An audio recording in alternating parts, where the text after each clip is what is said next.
Oh, and by the way, people,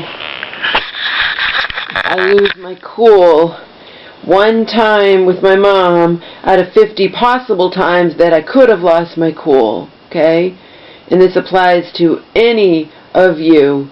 It doesn't make me verbally abusive towards my mom. It makes me fucking human. And if you think my aunt has never, because I got it from the horse's mouth, I got it from my mom directly, but if you think my aunt has never lost her cool with my mom, when my mom has been in the middle of breakdowns and acting up and whatnot, okay, then think again. You know what I mean? And if you disagree with me saying, that someone, if I lose my cool one time out of 50 possible times with my mother, okay, when she drives me to my last breaking point with frustration, that doesn't make me verbally abusive towards her. It makes me fucking human, okay? Which is why even the lawyer smoothed things over with elder services, and it was just saying, yeah, they wouldn't say, it's like maybe someone witnessed a fight between you and your mom or something. He made it out because he knows. And anyone who believes otherwise, well, kudos to you. Congratulations on being born fucking perfect in this world. Just congratulations, okay? Because I know most people would not be able to handle any better than how I did with my mom dealing with her like that, okay?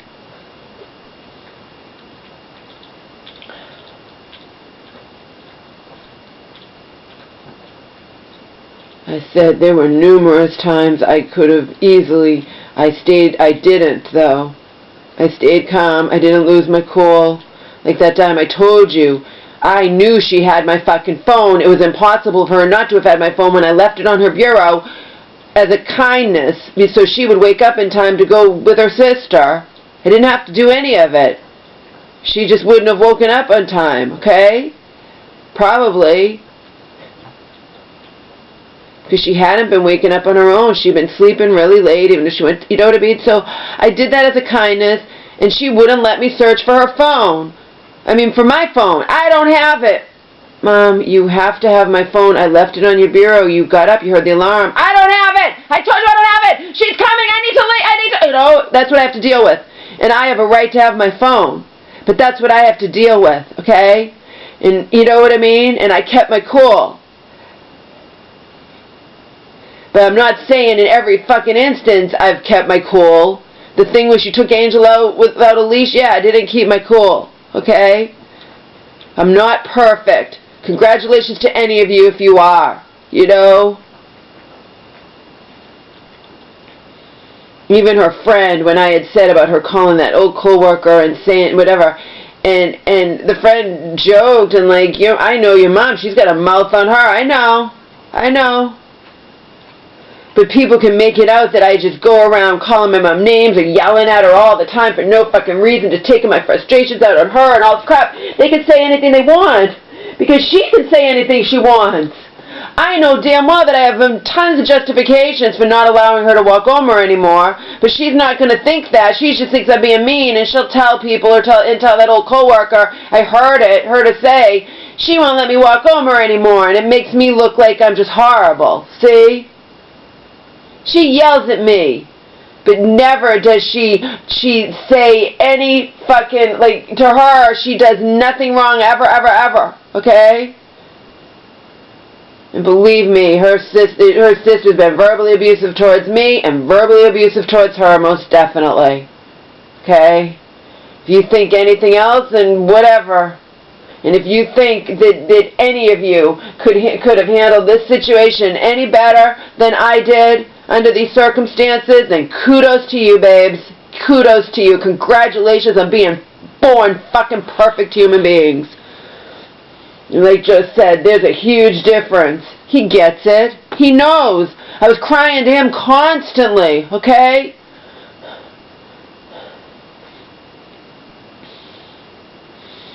I never once yelled at her about leaving the freaking door wide open and going back to bed, okay?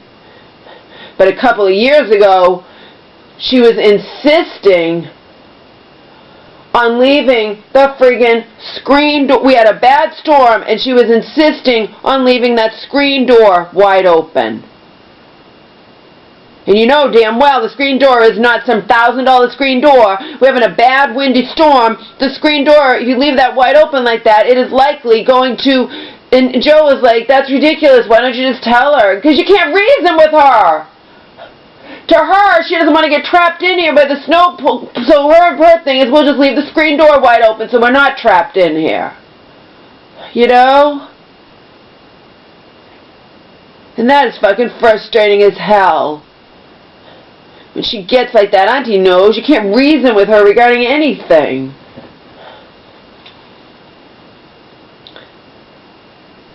And when I found out she had called that guy who she hadn't heard from in like a year, I mean, she hadn't heard back from him at all, and she's going to call him and tell him that we won the case. Meanwhile, he didn't even know we were in any kind of case for those 7 months, that court thing. He didn't know anything about it. He hadn't even been in, you know what I mean? But fortunately, it turned out he didn't, you know, try to get in touch with her or whatnot. We don't know what he would have done with me living here, but, you know. But the fact that she does it, I'm pulling out my fucking hair, you know? My God, he doesn't care about you. You never heard back from him, and she'll make excuses for him. I don't care who you are. If you do not contact somebody for like 8, 9, 10 months, I don't care what your excuse is. You don't have an excuse unless you're back in the mental hospital or in the hospital or dead or something, you know.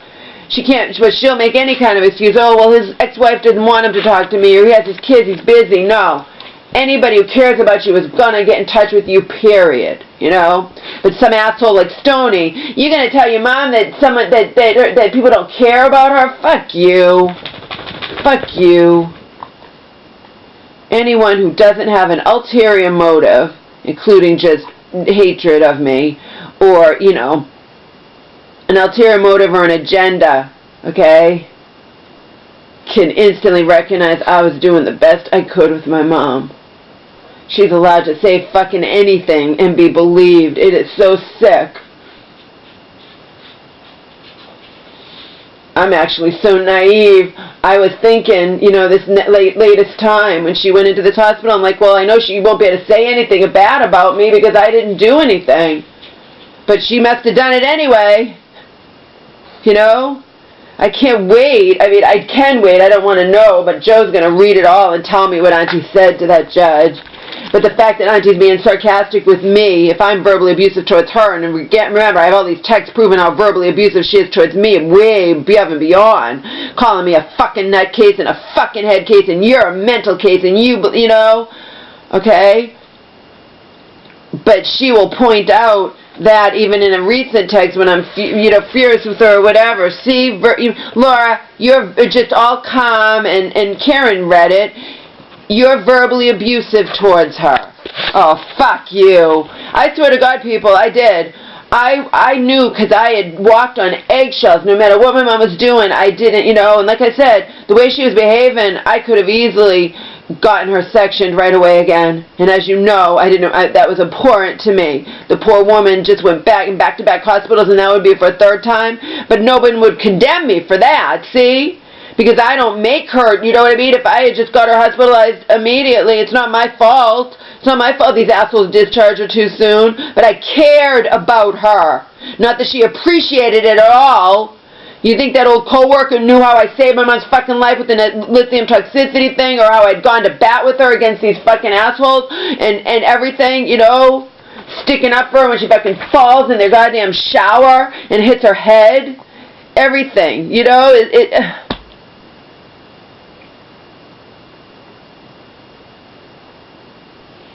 But I did. I was thinking, oh my God, she's back in the same place. She's back whatever. But I know I was treating her with kid gloves, walking on eggshells. No, even when she said she hated me and hated me her whole life, I just was like, why do you hate me, Mom? I love you. You know what I mean? Nothing. Didn't, you know, I was like nearly 100% perfect. So I was thinking, there's no fucking way she's going to be going to this hospital and saying that she's in there because I yell at her all the time. Okay? Not like she's done before.